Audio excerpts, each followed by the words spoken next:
Olá, sejam bem-vindos. Você está no programa A Ponte. Eu sou Cícero Filho e tenho comigo aqui na bancada o jornalista João Mozinho. O nosso convidado de hoje é o professor, historiador e mestre em educação, Cláudio Jorge. O nosso entrevistado de hoje é o vereador por Maceió, Ciderlane Mendonça. Vereador, seja bem-vindo ao programa A Ponte. Obrigado, Cícero. Obrigado, João Mozinho. Fico feliz, estar ao lado do professor no momento desse de entrevista e poder discutir um pouco da cidade de Maceió. Verdade. Vereador, o senhor está no segundo mandato. Como avalia a sua atuação nesses mais de 5 anos? Eu costumo dizer, Cícero, que nós somos o filtro, de muitos problemas que acontecem na cidade de Maceió. A gente busca ouvir a população e hoje, no papel de líder do governo, tentar transmitir essa informação que a população nos passa para a gestão e, de uma forma geral, unir o legislativo ao executivo, fazendo com que as coisas andem e a cidade de Maceió possam ser desenvolvidas. Em termos de projetos, realizações, qual o senhor indicaria como algo que deixou marcado ao longo desse tempo, algo que foi mais marcante, alguma pauta que o senhor defendeu com mais intensidade? Eu, como venho da região do Benedito Bentes, acredito que vocês podem acompanhar. Eu defendo muito o Benedito Bentes, que é uma região da periferia de Maceió. São 36 conjuntos, 15 grotas, 19 condomínios hoje instalados no Benedito Bentes, mais de 220 mil habitantes. É um colégio eleitoral gigantesco, nós temos 65 mil eleitores. Eu tenho vários projetos sociais dentro do bairro. Hoje eu tenho um projeto voltado só para as mulheres, que é a Casa da Mulher, que fez 5 anos esse ano por conta do Dia Internacional da Mulher, então estamos comemorando. Eu sou o único vereador com um projeto só para as mulheres, com atenção para as mulheres. Nós temos escolinha de futebol, nós temos uma academia da melhor idade, nós temos a ouvidoria comunitária. Eu sou o único vereador que tem um projeto só para ouvir a população e buscar as demandas da população. Eu acredito que eu não preciso apenas ter aplausos, eu também preciso ouvir as críticas das pessoas que moram em nossa cidade. E instituições sociais que nós ajudamos, o Instituto Amadal, agora a Ecoterapia. Então, são várias ações que a gente desenvolve e eu não tenho dúvida de que a gente tem contribuído bastante, principalmente com a nova gestão, o prefeito JHC engajado em transformar a cidade de Maceió, uma cidade de todos nós, não olhando apenas para a orla, mas para toda a periferia, e isso é o que tem acontecido. O senhor falou no prefeito JHC, aproveitando, falou da sua atuação ao longo desses anos e como avalia a gestão JHC um pouco mais de um ano? Primeiro ano difícil, a gente ainda num processo de pandemia, o prefeito ainda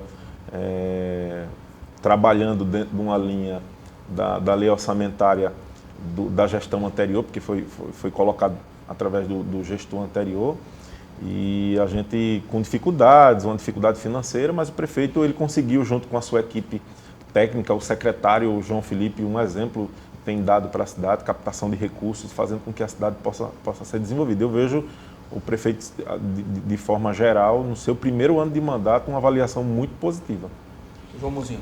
Vereador Ciderlane Mendonça, você disse que é líder do governo JHC. Qual o maior desafio hoje de ser líder do governo e qual a sua relação com a oposição dentro da Câmara de Maceió? Primeiro, é um legislativo diferente, São 25 vereadores pela primeira vez, nós temos 25 vereadores dentro da Câmara. Digo que não é difícil, a oposição tem sido um grupo independente de pessoas, de vereadores que têm buscado, de uma forma geral, a mudança na cidade de Maceió, melhorias para a cidade de Maceió, e a gente tem que entender o lado dessa crítica e transformar ele numa solução, que é o que a gente tem buscado dentro da Câmara. Tem tido um diálogo muito bom com o Leonardo Dias, que tem sido um vereador... Qual o tamanho da bancada de oposição? Hoje, em torno de 7, 8. Alguns fazem uma oposição mais ferrenha, outros não, mas não tem a ampla maioria... Hoje eu só enxergo... a grande maioria. Hoje eu só enxergo 3 vereadores que, de uma forma geral, têm criticado mais a gestão, que é o Leonardo Dias, a vereadora Teca Nelma e o vereador João Catunda. São críticas construtivas ou é um trampolim político apenas para 2022, na sua avaliação? Eu vejo algumas como trampolim político. Eu vejo alguns posicionamentos como trampolim político. Anteriormente, a gente via o vereador João Catunda ao lado da gestão, defendendo a educação, vendo o belíssimo trabalho do prefeito voltado para a educação, que fez muito. Nós podemos dizer que o secretário Helder também, e do nada o vereador João Vitor Catunda começa a ser uma oposição por oposição apenas sem nenhuma motivação? Sem nenhuma motivação, porque é candidato a deputado federal, e aí ele começa a bater na gestão apenas como... E antes disso já estava colocando outdoor nas ruas, mais de 50 outdoor, dizendo que... E foto junto do prefeito, dizendo que era pró-educação, e hoje ele fala mal da educação, dizendo que a gestão não tem feito um bom trabalho, onde a gente vê aí que o prefeito criou vários momentos com a educação e a transformação dessa educação na nossa cidade. Parece ser uma pessoa bem preparada e bem intencionada, é assim que eu vejo, não conheço assim a fundo o secretário, mas tenho essa impressão em relação a ele, né, o secretário Helder Maia. Professor Cláudio Jorge, quero chamá-lo aqui, tenho o prazer e a honra de tê-lo aqui conosco nesse debate, contribuindo, enriquecendo o debate, por favor. É uma satisfação, novamente, né, estar aqui com vocês, numa manhã como essa, pensar política e, sobretudo, pensar a cidade de Maceió. E diante, né, do líder do governo de JHC, e é muito interessante, na própria fala do vereador, o posicionamento dele em relação à preocupação com as minorias, no sentido, né, da sua própria política. No momento em que o mundo vive, não é, dentro de uma perspectiva global, a chamada desglobalização. Uma tentativa de uma extrema-direita que tenta a todo momento quebrar essa comunicação total e, por sua vez, ao mesmo tempo, essa crise do Estado-nação, né? O fim das políticas públicas, não é, dos segregados, subalternizados. Mas, no entanto, o vereador colocou, olha, eu dou uma atenção às mulheres, aos idosos, como representante, como líder do governo do FHC, você não pode pensar só no Benedito Bentes. Como fica, de fato, concretamente, uma política educacional para além dos limites do Benedito Bentes, na perspectiva do JHC? Como eu disse, né, o prefeito ele tem construído uma Maceió para todos. Isso é natural. Você pode ver aí o BEM, né, o Bolsa Escola Municipal.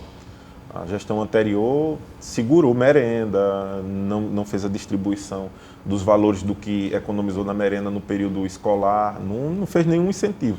O prefeito criou o BEM, que é esse Bolsa Escola Municipal, gerou a questão do passe livre estudantil, que antes tinha 50%, hoje o estudante tem 100% de gratuidade no transporte público e várias outras ações. Agora a questão você pode perceber a valorização da mulher dentro da gestão do prefeito, criando a Secretaria da Mulher. Essa questão das garotas que antes não tinham apoio com absorventes, hoje a gestão ele ajuda. Então nós temos várias ações da Prefeitura de Maceió, não apenas, como eu disse, pensando na orla de Maceió, e sim pensando na minoria. Está aí as várias ações que estão acontecendo na orla lagunar, coisa que antes não acontecia, hoje está sendo dado assistência. E outro, o secretário Carlos Jorge tem dado uma atenção completa a essas pessoas que moram ali na periferia, na orla.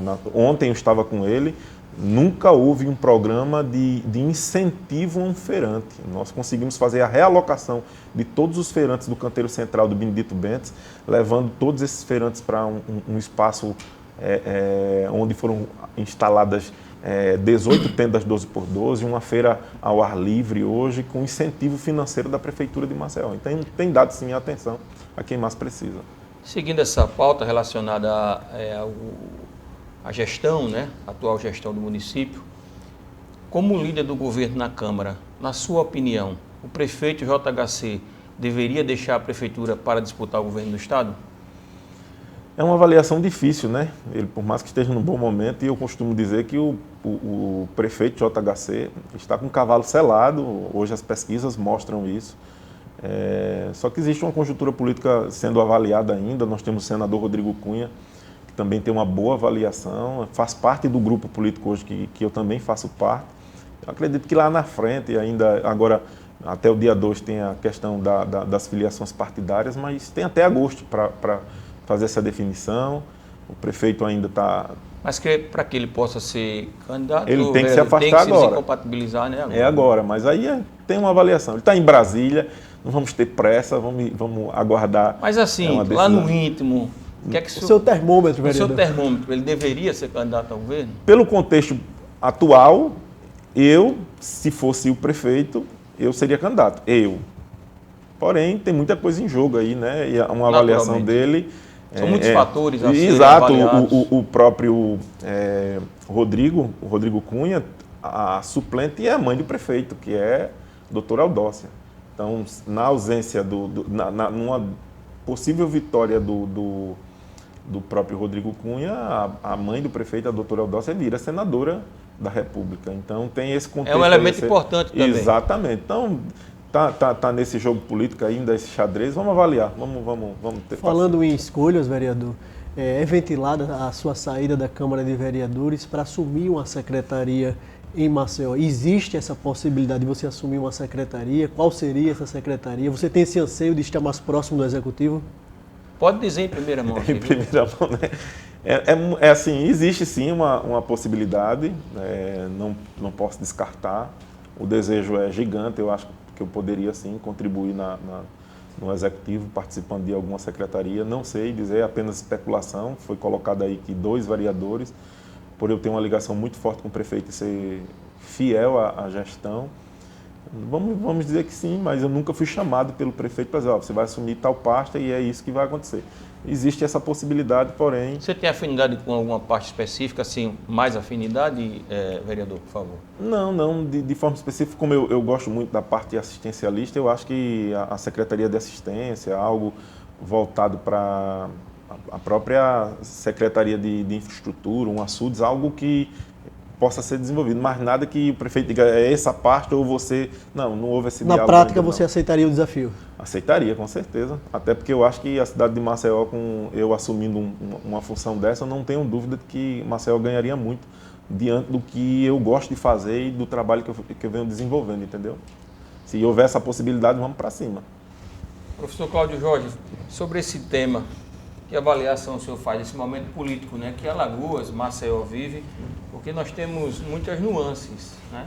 O governo do estado não tem vice e o governador saindo para disputar uma eleição, provavelmente ao Senado, precisamos eleger um novo governador, um novo vice, essa eleição indireta passa pela Assembleia, existe a possibilidade do prefeito, né, se assim entender também, né, deixar a atual gestão para concorrer ao governo do estado. Como é que o senhor tem avaliado esse momento aqui de Alagoas? Esse momento político, bem diferente, né, bem ativo. O momento político ele é muito diferente, distinto, mas ao mesmo tempo eu tenho dúvidas sobre esse processo, não é? Ainda mais como o vereador coloca essa liderança, não é, dentro de uma pesquisa de opinião pública em Maceió sobre JHC. É porque eu sempre penso o seguinte, né? Quando você olha assim, uma cidade romana, né? Na Idade Antiga, você, por exemplo, governar uma cidade tem um contexto político, tem uma delimitação, uma jurisdição. Uma outra questão é você governar um estado. E aí você precisa trocar, sobretudo, uma perspectiva que eu diria no sentido de pensar uma cidade e, por conseguinte, pensar um estado que historicamente tem um atraso estrutural. Por maior que seja o avanço nas políticas públicas e no assistencialismo, que eu condeno esse conceito, assistencialismo, é preciso pensar em uma construção fundante às estruturas do estado de Alagoas. Então, o que acontece? A grande questão que se levanta é o seguinte, uma coisa é a questão midiática, que possibilita a entrada, né, e o aceno para a candidatura de JHC. Agora, a nossa questão é, estamos dentro de uma crise política de representação ou, de fato, o atual prefeito tem essas condições, não é? Esse perfil, para assumir uma política de Estado? Eu falo isso porque é o seguinte, há uma lacuna entre o que é assistência, uma política que vicia, através, né, de uma bolsa, de uma renda programada, e uma outra situação é você programar, construir na vida do cidadão uma política concreta de emancipação política. Essa é uma grande questão que a gente precisa refletir. Há 2 momentos.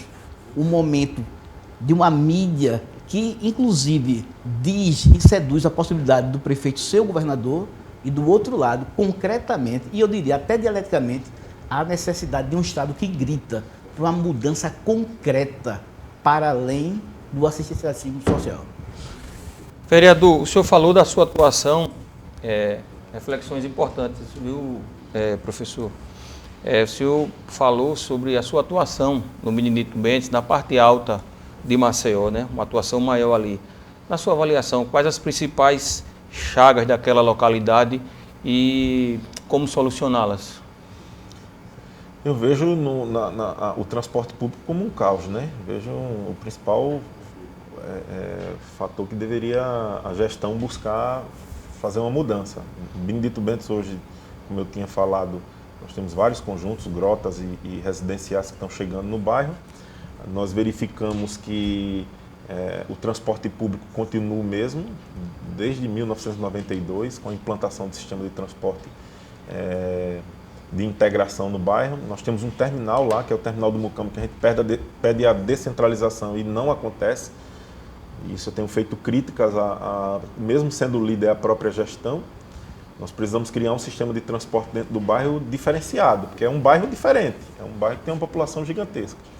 Aí também vem a parte da segurança pública. Nós temos dentro do Benedito Bentes a implantação da Ronda do Bairro, porém ele apenas contempla o Benedito Bentes 1 e o 2 e as demais localidades nada. Isso a gente tem cobrado da gestão, isso a gente tem falado não apenas para o prefeito, mas para os seus secretários. Nós temos cobrado do governo do estado e é uma da deficiência que o Benedito Bentes tem, principalmente. Para se ter uma ideia, viu, professor João, eu trabalhei no Benedito Bentes há cerca de 20 anos. Eu trabalhei lá, eu era funcionário dos Correios, eu era carteiro e fui trabalhar. O primeiro local que eu fui trabalhar foi no Benedito Bentes. O vereador conhece bem a região. O último conjunto ali, você indo pelo Benedito Bentes 2, né, à direita ali, loteamento Bela Vista e tal, e depois era o Moacir Andrade. Era o último, hoje tem, né? E você indo pelo Alfredo Damião, né? O último era o Benício Mendes, aquele conjunto pequeno. Hoje, anos depois, eu passei lá, você vê a explosão, né, da densidade demográfica. São milhares de pessoas e você não percebe um crescimento proporcional em termos de prestação de serviços públicos, né? Você praticamente vê quase as mesmas escolas, os mesmos postos de saúde. É complicado, né? Realmente é uma região que precisa de uma atenção especial. Vereador, essa falta de equipamentos públicos, escolas, postos de saúde, não realizados pela gestão anterior, foi falta de gestão, falta de atenção com a localidade? Como você vê essa questão? Eu vejo como falta de planejamento mesmo dos gestores, porque a partir do momento que você vai implantar um novo residencial, junto com esse residencial deveria chegar os equipamentos públicos. Verdade. Para que a população fosse assistida. Com a instalação de novos conjuntos, deveria já se pensar no transporte público que vai passar por aquela localidade, do terminal se vai ter, fazer toda uma avaliação técnica para que isso aconteça. Então, apenas jogar a população e colocá-los nesses locais sem dar uma possibilidade de emprego, uma possibilidade da criança ir para a escola, uma creche pertinho, uma unidade de saúde pertinho, não tem. Então, complicado, eu vejo isso como falta de planejamento. Não está se dando habitação, mas não está se colocando o equipamento público próximo daquelas habitações. A gente vai estar indo para o intervalo, mas eu queria ouvir rapidamente o professor Cláudio Jorge. Um problema social sério, né, professor? Ele é muito sério e retoma a questão, e no estado e na cidade de Maceió é um problema histórico e estrutural, não é? É isso que eu estou colocando, ou seja, imagina a situação, né, de uma população que cresce e, ao mesmo tempo, passamos agora há pouco por essa questão da pandemia, né? Então, isso levanta uma questão muito séria de uma eticidade, né, da política. Pensar essa condição humana no espaço da cidade. Então, quando você não consegue dialogar com o espaço humano, essa representação se dá apenas pela relação de poder. Isso é muito perigoso para uma sociedade, para uma comunidade. Verdade, professor. A gente vai para o intervalo e volta daqui a pouquinho.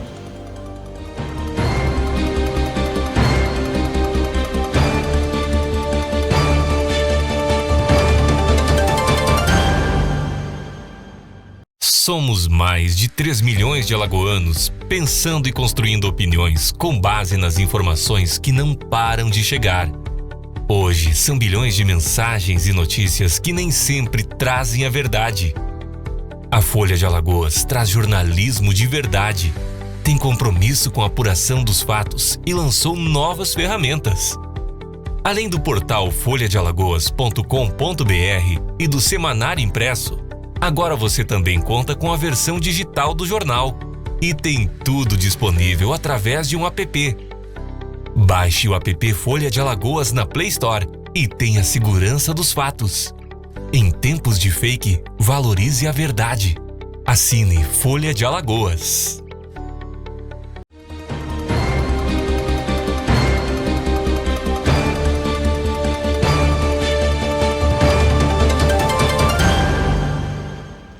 Estamos de volta com o programa A Ponte. Eu sou Cícero Filho, tenho comigo aqui na bancada o jornalista João Mozinho.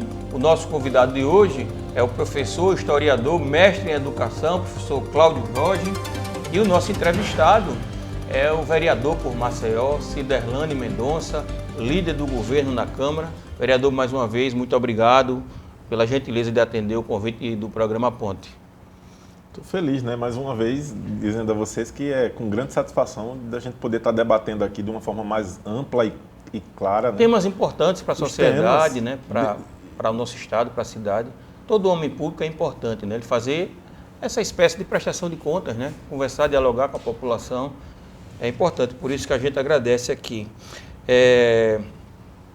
Teve um episódio que ganhou a mídia, teve muita repercussão, vereador, relacionado à Câmara dos Vereadores, que foi aquela série de aumentos, enfim, aumento de verba de gabinete, número de cargos comissionados para a mesa, inclusive 13º salário, que há pouco a Justiça, né, não entendeu, né, foi contrário ao recurso, né, da Câmara Municipal. Como o senhor vê essa situação, esse episódio? Qual foi o seu posicionamento? Primeiro que eu faço parte da mesa, né? E a gente tem uma avaliação administrativa ampla de como está a Câmara de Vereadores. Como eu tinha falado anteriormente, nós somos hoje em 25 vereadores. Nós tínhamos um orçamento para 21. Nós tínhamos um quadro de funcionários para 21 vereadores. E quando você acrescenta mais 4 vereadores e passa a ter 25, há uma ampliação no número de funcionários, e aí a mesa ela entende que aquele espaço para trabalhar com os demais vereadores, nós precisamos ampliar o tipo de serviço prestado. E aí com o aumento do duodécimo, que é natural, o duodécimo é de acordo com a arrecadação, e aí como houve o aumento nessa arrecadação e o município tinha que repassar esse valor, o aumento do duodécimo, aí houve essa situação de ajuste dentro da própria Câmara devido, deixando isso bem claro, o aumento do número de vereadores, que não foi feito na época um estudo técnico do que na verdade precisaria para a Câmara. E aí quando entra a nova mesa diretora, presidida pelo presidente Galva, que é um cara muito transparente, um cara que tem buscado dentro da casa ajudar a cidade de Maceió, mas sobretudo fazer com que o legislativo seja um legislativo forte, aí dentro dessas avaliações percebeu que havia essa necessidade. Quanto ao 13º salário, eu costumo dizer que eu sou um trabalhador, eu saio todos os dias de minha casa logo cedinho para trabalhar e não tenho hora para voltar. Às vezes não dá nem tempo de ver meus filhos diante da minha correria. Então eu sou um trabalhador, e se todo trabalhador tem o direito à sua conquista ao 13º, porque eu como trabalhador não tenho? Eu tenho direito ao 13º. Então é algo que eu naturalmente acho que é viável o trabalhador receber o 13º. Aí você vai dizer assim, mas Ciderlane, todos os vereadores trabalham igual a você, eu não posso falar pelos outros, eu posso falar por mim. Se os demais não saem da sua casa logo cedinho para trabalhar e não tem um papel efetivo junto à comunidade, junto à população, em defesa Mas a de Câmara todos, em si tem dado a resposta que a sociedade precisa? eu não posso falar pelos outros, e eu deixo isso bem claro. Eu falo por mim, enquanto vereador, eu saio todos os dias para trabalhar e todos os dias eu dou uma resposta para a população diante dos serviços que eu presto. Está aí as minhas redes sociais, você acompanhar nas redes sociais, Ciderlane Mendonça, vai ver o quanto eu tenho trabalhado. E eu mereço meu 13º. Se os demais não merecem, é aquela questão, né? Às vezes você vai dizer, nem todo mundo trabalha. É verdade, nem todo mundo trabalha. Tenho que trabalhar muito, tenho que trabalhar pouco, porém, é um direito do trabalhador o 13º. Então, eu sou em defesa, sim, do 13º. O 13º, eu acho que talvez dessas verbas todas, talvez seja o mais plausível. Eu concordo com esse posicionamento do senhor. Como trabalhador, né, é um direito estabelecido ao trabalhador. Eu acho que o que se critica muito, vereador, é porque o 13º ele veio no pacote, né? Ele foi algo de um pacote, né, de um combo. Porque aí veio aumento da verba de VIAP, veio 25 cargos para a mesa diretora. Então, eu acho que o que repercutiu mais negativamente é porque não foi só o décimo. Não, é aquela questão, né? Às vezes a população não entende de forma direta, e eu vejo dessa forma, o que acontece no contexto geral. Ela visualiza naquele ponto. São 25 vereadores, 25 cargos. Aí as pessoas entendem, são 25 cargos da mesa, são 25 vereadores, onde todo o planejamento era para 21. Porém, diante da falta de estudo, com a ampliação do número de vereadores, se fez necessário. Não foi feito algo assim sem uma avaliação. Aí vem a questão do aumento da verba de gabinete, que alguns podem criticar. Eu, particularmente, digo para todo mundo, eu uso a verba de gabinete e uso para fazer as minhas ações parlamentares. Ontem eu estava numa reunião com os feirantes do Benedito Bentes, onde nós anunciamos junto com o secretário o pagamento do auxílio para o feirante, que foi realocado do BIL 2 para o BIL 1. Diante daquela reunião, eu precisaria de microfones, eu precisaria de um som. Numa outra reunião, eu fiz uma ação agora, no dia 8 de março, do Dia Internacional da Mulher, e a comemoração de 5 anos da Casa da Mulher, um projeto que a gente fez. Aí a Câmara não me dá a estrutura, eu tenho que montar toda essa estrutura. Eu coloquei lá, foram instaladas 9 tendas 6x6, banheiros químicos, foi toda uma estrutura de computadores, instalação de internet, a rede elétrica. Então, tudo isso são despesas. E essas despesas eu utilizo na verba de gabinete. E os demais vereadores utilizam, não posso falar pelos outros. Eu, particularmente, utilizo, e teve no ano de 2020, um questionamento do Ministério Público, que alguém fez uma denúncia e o presidente Kelman, na época, disse: vereador, o Ministério Público está pedindo suas contas. Eu disse: pode entregar. E foi avaliado todas as minhas contas, e diante do que foi avaliado, percebeu a seriedade da implantação do recurso da VIAP dentro das minhas ações parlamentares. Outros falam da alimentação. Ontem eu tinha 3 pessoas da minha equipe, à noite, pós-expediente, que nós encerramos às 17 horas, pós-expediente, em uma ação de reunião, e naquele ato da reunião estavam jantando alguma coisa e me dá o direito, e ele foi utilizar. E, infelizmente, alguns vereadores, que eu não vou citar nomes, pode ser que não esteja utilizando da forma correta, não vou dizer que tem, mas não tem o mesmo trabalho e a mesma pegada. Então, eu falando por mim, eu acho que as ações que a Câmara implantou é para o fortalecimento do Legislativo e o fortalecimento dos vereadores que trabalham de verdade. O que chamou a atenção, vereador, é a questão desse aumento, vamos dizer, exacerbado do 10º, um aumento milionário, chama a atenção da população, e muita gente fica questionando aonde esse recurso é colocado, para onde vai esse dinheiro da Câmara. Isso é questionado quase que diariamente. Por exemplo, a gente tem o portal Folha de Alagoas, e isso é questionado sempre, para onde vai esse volume de recursos da Câmara de Vereadores. O 10º é algo constitucional, não é algo imposto pela Câmara, não, é constitucional. A Câmara recebe o recurso de acordo com a arrecadação. Se a arrecadação for baixa, aquele recurso é menor. Se a arrecadação for alta, o recurso é maior. Então, é um percentual. É um percentual. Então, não é algo imoral nem algo ilegal. A Câmara apenas arrecadou. E diante daquela arrecadação, o presidente, de forma administrativa, ele tem que gerenciar aquele recurso junto com a mesa diretora para que o recurso seja implantado da melhor forma possível. E aí, vamos lá, o ano que vem a arrecadação foi menor, o 10º da casa menor, precisa enxugar, vai ter que retirar algumas situações. E disso... a avaliação é feita pela mesa diretora. Então, eu acho que dessa forma é o que acontece. Então, muito da população acha que esse aumento que foi para o 10º é algo que foi imposto pelo Legislativo. E não foi, é algo constitucional que está posto e que os vereadores recebem diante da arrecadação. Porque, por exemplo, em outras legislaturas, esse 10º foi exacerbado, vamos dizer assim, tanto é que o recurso voltou para o Executivo. Pode ser que isso aconteça também esse ano? Pode ser, sim. Professor Cláudio Jorge está querendo... Eu gostaria de fazer um adendo, vereador, sobre isso, né, de ordem. Ela é de ordem histórica, filosófica, mas também ética, sobre esse aumento. Quando você vai à filosofia grega, tem um caso muito interessante, que é o caso de Sócrates, o julgamento de Sócrates. Ele é condenado por aliciar a juventude, mas por educar filosoficamente. E a elite da época condenou Sócrates à morte, né, para tomar cicuta. Em um determinado momento, um outro filósofo, Platão, ofereceu fuga a Sócrates. E ele não aceita a fuga.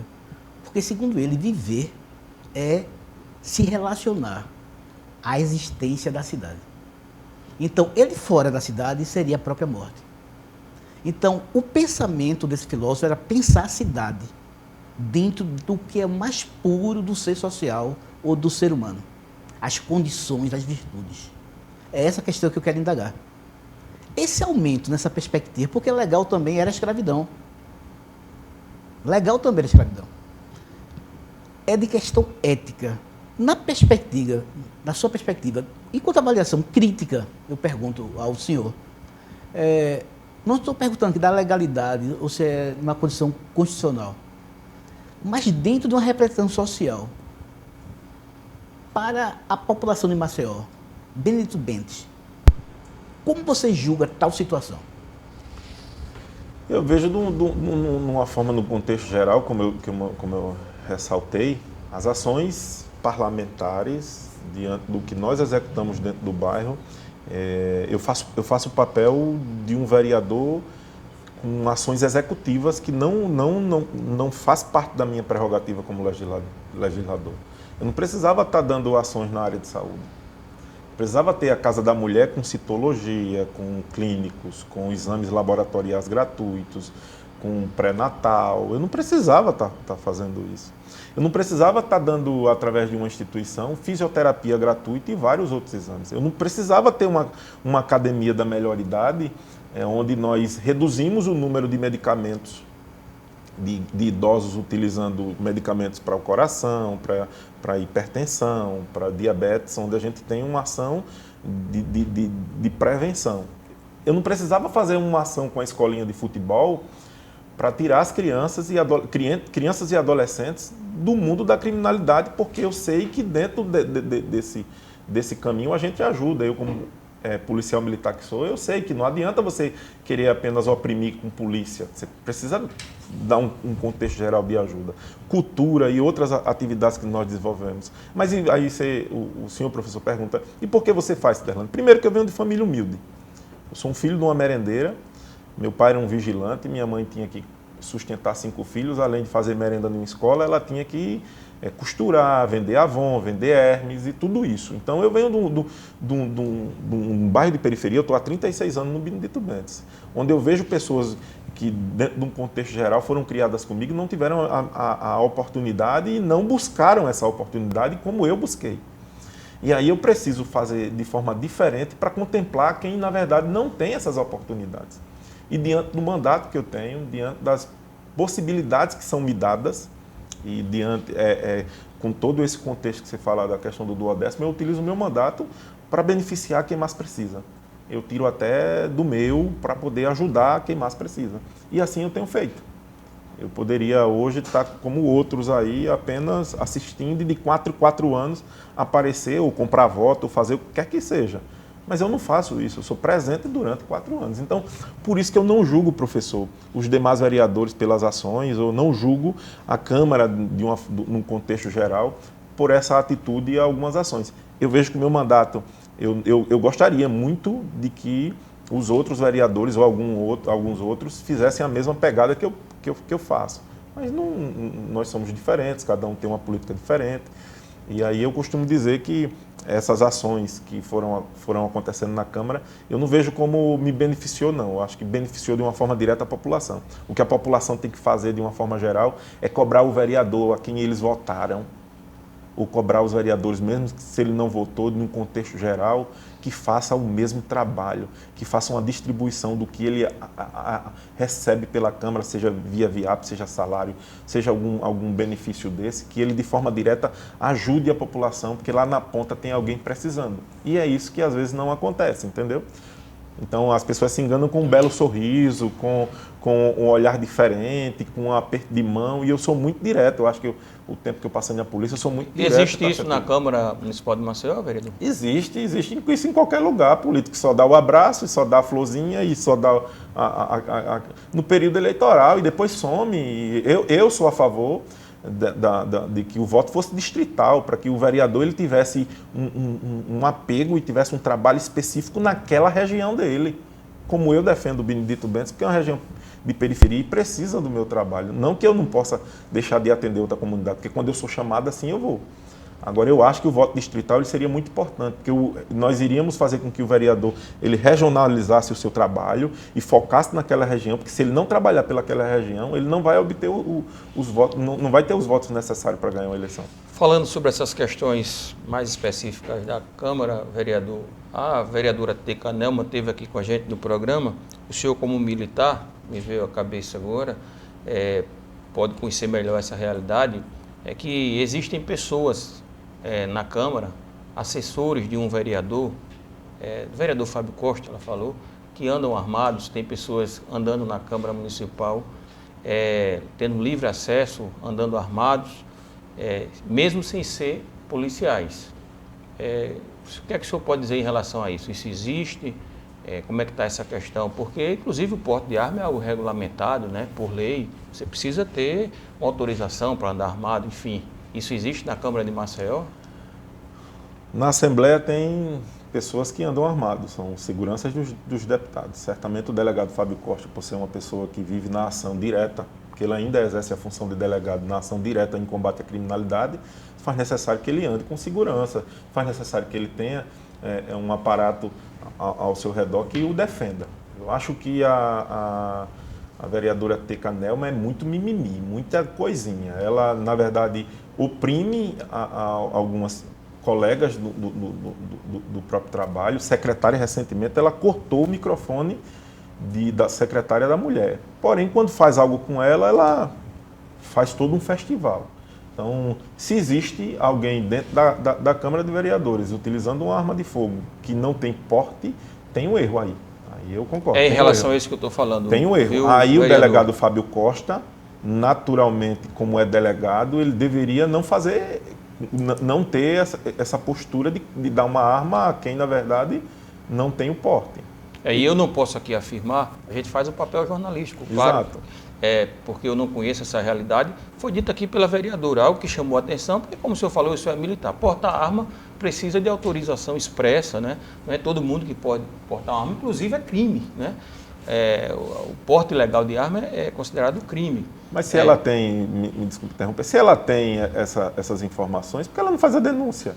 Ela fica apenas dando discurso porque vai ser candidata, ela faça a denúncia, chegue no Ministério Público, procure o Conselho de Ética da Câmara, vá numa delegacia e abra uma ocorrência. É a medida correta, realmente. Correta. E como disse a ela, vou dizer também aqui ao vereador, eu estou me referindo à Câmara porque o senhor é vereador da Câmara Municipal de Maceió. O senhor citou a questão da Assembleia. Se isso acontecer na Assembleia também, eu acho um erro também absurdo. E acredito que 2 erros não fazem um acerto, né? Se acontecer na Assembleia, nem por isso tem que acontecer na Câmara. Eu acho que não tem que acontecer em lugar nenhum. Andar armado sem porte é crime. É isso. Vamos. Vereador, o plano diretor de Maceió foi criado em 2005 e ele já está defasado. Com a problemática da Braskem, daquela região do Pinheiro e outros bairros, esse tema do plano diretor vem sendo discutido na Câmara de Maceió? Vem sim, a própria gestão já passou para a gente que em breve vai colocar na Câmara para que nós venhamos avaliar. É um assunto muito que precisa da avaliação de todos os vereadores, cada um tem uma forma de pensar, vai passar pelas comissões e diante disso certamente teremos emendas a esse projeto, porque já faz tempo e a gente está precisando urgentemente discutir esse plano diretor. O prefeito já declarou e já tive uma conversa com o secretário de governo, o Ivan, e será, se Deus quiser, em breve uma pauta da Câmara, sim. Até esse ano sai o plano? Se Deus quiser, pode ser que diante de várias discussões e o debate dentro da própria Câmara, pode ser que se estenda até o ano que vem, mas é uma coisa que a bancada em si, eu como líder do governo, junto com o prefeito do JHC, nós queremos o mais rápido possível, porque nós bem necessário, ajustar, né? Se faz necessário. Professor Cláudio Jorge, pauta livre. Uma coisa que chamou muita atenção, desde o começo da nossa, vou dizer assim, diálogo, né, porque está na base do diálogo, foi uma colocação do vereador sobre o programa assistencialista.